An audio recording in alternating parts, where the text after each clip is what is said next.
Ale nemůžeš říct, že se nesnažím.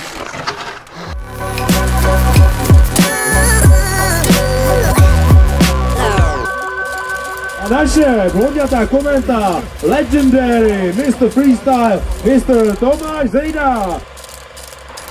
Je tady podzim a to znamená tvrdá dřina na bikroskách, různých pamtrecích.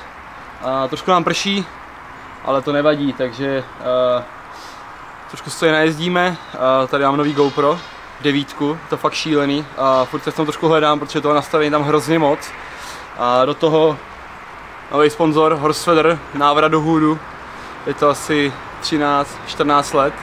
Musím říct, že všechny ty hadry jsou kompletně v topu a hrozně to překvapilo, jak se to jakoby, nechci, že se to hodně změnilo, ale spíš se to změnilo úplně celý. Takže úplně super, myslím, že střihově, vizuálně všechno to jako sedí. Mnohem víc než tenkrát před těma, no, taky mě bylo 16, že? Tak to jsem měl trošku jiný styl oblíkání, chování a vyjadřování na veřejnosti, takže jsem na to hrozně rád.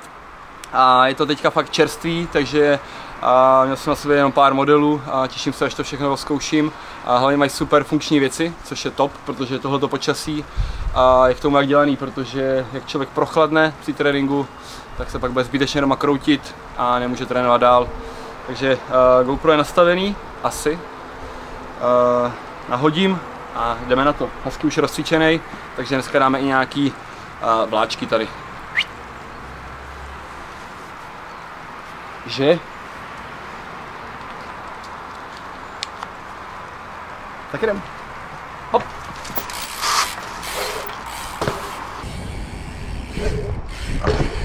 Pojď.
Jaký test, jako zhodnotit jízdu?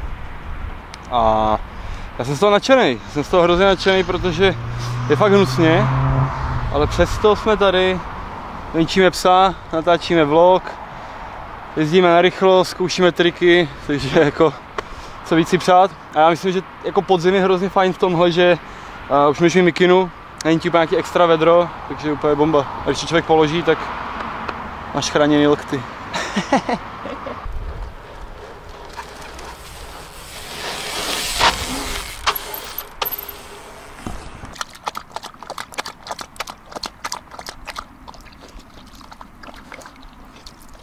Hezky? Jak má ty botičky. Hezký to, co ty nohy. Šílený. Ale tak je to v pohodě, jde domů autem, víš co. Teď se neumaže třeba autobus. Jdeme na pump track. Doufám, že mu ty nohy trošku voschnou a opadá to, protože jinak ty, to je fakt teda šílený tohle. Viď? Máš to u zadku psího, viď? Tak běž.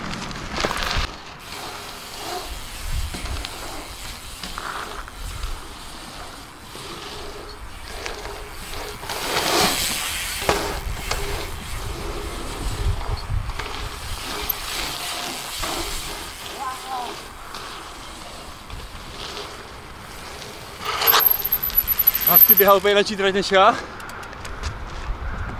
Si najíždí velkou lajnu. Slušný kardio. Vůbec nechápu, kde jsou všichni lidi. Jsi ready, Husky? Teďka jdu ty 2 malé lavice, protože na velikosti nezáleží u skoku.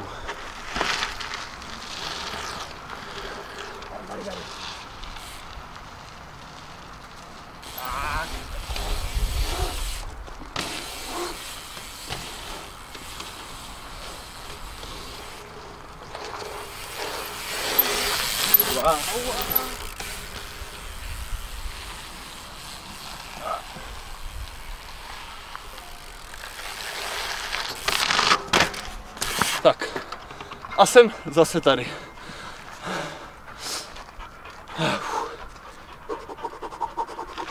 Odpočívej, ne, chvíli.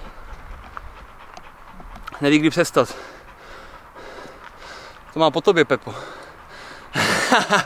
Jsi myslel, že tě nezmíním, viď?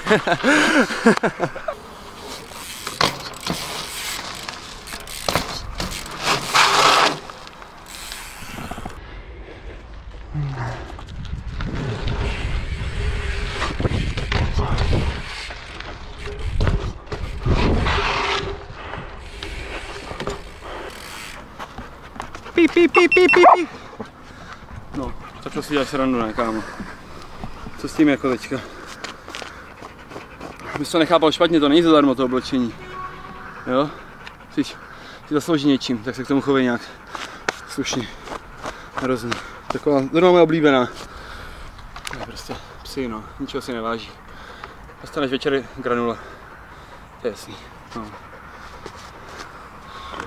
A jdeme dát ještě tamhle Opobáro na plošinku, Baniobáro dolů. A myslím si, že máme hotovo. Ukaž? Jsem spocený, takže jsem se neflákal. Se stalo pršet, takže měli jsme štěstí. Pes je vyvenčený, kameraman je spokojený. Nejvíc. Co je dneska za den? Nevím, víkend. Není víkend. Co je dneska za den? Pondělí už. Ježiši, jak rychle.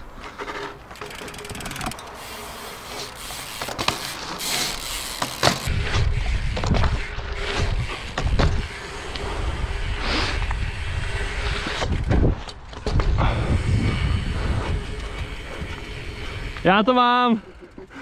Kameraman se flákal a já to mám. Kdo to ještě doteď nepoznal, tak jsme v Praze v Bohnicích. A tady vidíte, jsou tady z brusu nový šejplý skoky. A několik dní zpátky tady byla dirtová akce. A vypadá to fakt skvěle. V tuhle chvíli je to mokrý, i přesto, že to je trošku přikrytý.